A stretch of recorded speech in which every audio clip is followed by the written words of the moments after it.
Bharatiya Janata party શીર્ષ નેતૃત્વ દ્વારા અને પ્રદેશના નેતૃત્વ દ્વારા જ્યારે રાજ્યસભાના ઉમેદવાર તરીકે મારી પસંદગી થઈ હતી અને બિનહરીફ ચૂંટાઈ આવી અને રાજ્યસભાના સાંસદ બન્યા પછી આજે સમગ્ર ક્ષત્રિય કાર્યાલય રાજપૂત ગીર સોમનાથ અને જુનાગઢ દ્વારા મારો અહીંયા પ્રાચીન મુકામે માધવરાય ભગવાનના સાનિધ્યમાં સન્માન કાર્યક્રમ રાખ્યો.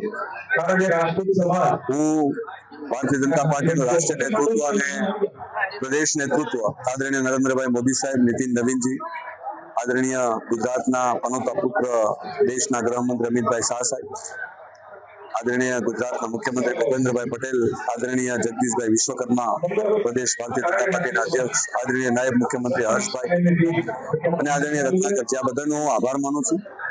આજે અહીંયા જે સન્માન કર્યું હતું ક્ષત્રિય કાર્યાલય રાજપૂત સમાજના યુવાનો દ્વારા, અમારા પ્રદેશના અધ્યક્ષ જગદીશ વિશ્વકર્મા સાહેબ અમને વારંવાર કહે છે કે ફૂલ નહીં પણ પુસ્તકના દ્વારા સન્માન કરવામાં આવ્યું અને અમારા ક્ષત્રિય કાર્યાલય રાજપૂતના યુવાનો દ્વારા સમગ્ર જિલ્લામાંથી દરેક વ્યક્તિએ પુસ્તકોથી મારું સન્માન કર્યું છે.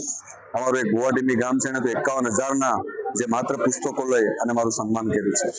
એટલે એક સારો મેસેજ સમગ્ર વિસ્તારને મળે છે કે આવનારું જે ભવિષ્ય છે એ શિક્ષણ ઉપર જ છે અને આ જે પુસ્તકો જે મારા સન્માનમાં મને મળ્યા છે એ પણ ક્યાંક ને ક્યાંક કોઈ ને કોઈ જગ્યાએ કોઈ નિશાળમાં કે કોઈ શાળાઓમાં જે સામાન્ય મધ્યમ વર્ગમાં અને સામાન્ય ગરીબ પરિવારમાંથી આવનારા બાળકોને આ પુસ્તકો પણ એને ઉપયોગમાં આપશું.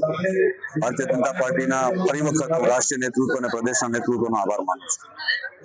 સમાજને ઉત્સાહ ઉમંગ હોય, આપે કીધું દરેક સમાજને સાથે લઈને કામ કરે. સ્વાભાવિક રૂપે હું ભારતીય જનતા પાર્ટીનો કાર્યકર્તા છે. અમારા માટે દરેક સમાજના લોકો, દરેક ધર્મના લોકો ભારતીય જનતા પાર્ટીના કાર્યકર્તા માટે સરખા છે. ક્ષત્રિય કાર્યાલય રાજપૂતમાંથી આવું છું. ભારતીય જનતા પાર્ટીએ મને રાજ્યસભાના સાંસદ તરીકે દિલ્હી મોકલ્યો છે. હું પાર્ટીનો આભાર માનું છું અને આભારની સાથે સાથે પાર્ટીને વિશ્વાસ પણ આપું છું કે હું મારા વિસ્તારના દરેક સમાજના લોકોને સાથે લઈને ચાલનારો છું અને સાથે લઈને જ ચાલીશ અને મારાથી જે પ્રયત્ન થશે એ મારા વિસ્તાર માટે હું કામ કરીશ.